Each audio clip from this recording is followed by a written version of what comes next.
guys, welcome to my video. So for today's video, I will teach you on how to solder a circuit board using this soldering iron and a soldering lead. The first step in soldering, you must provide a platform.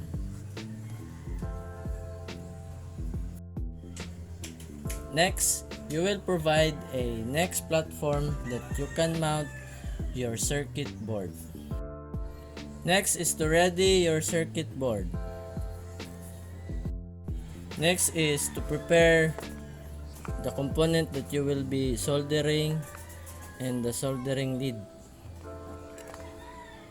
Next tool that you will be using is the soldering iron. We must plug first and ready the soldering iron. Wait until it's hot.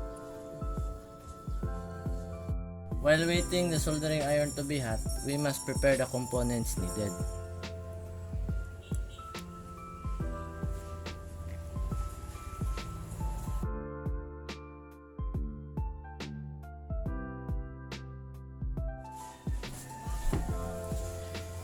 In doing soldering and desoldering works, you must always wear face masks to prevent the smelling of the toxic from the lead.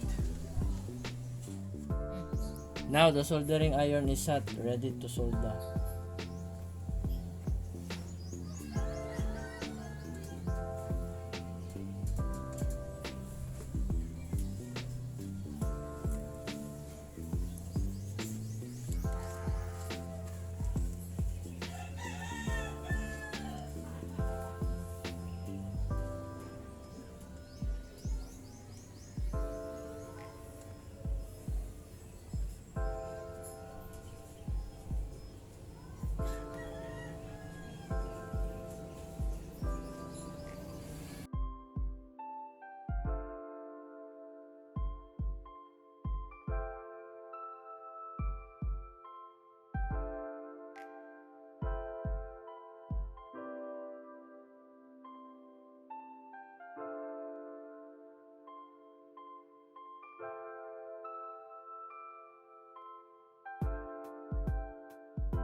Now it's finished, and this is the product of the circuit that I solder.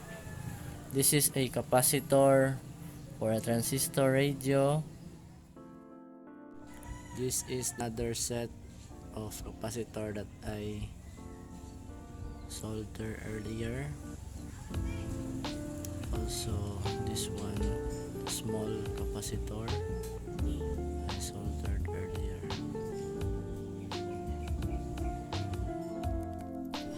After soldering, don't forget to wash your hands because there are lead residues remains in my hands, and also you must keep your things and you must clean it before storing it.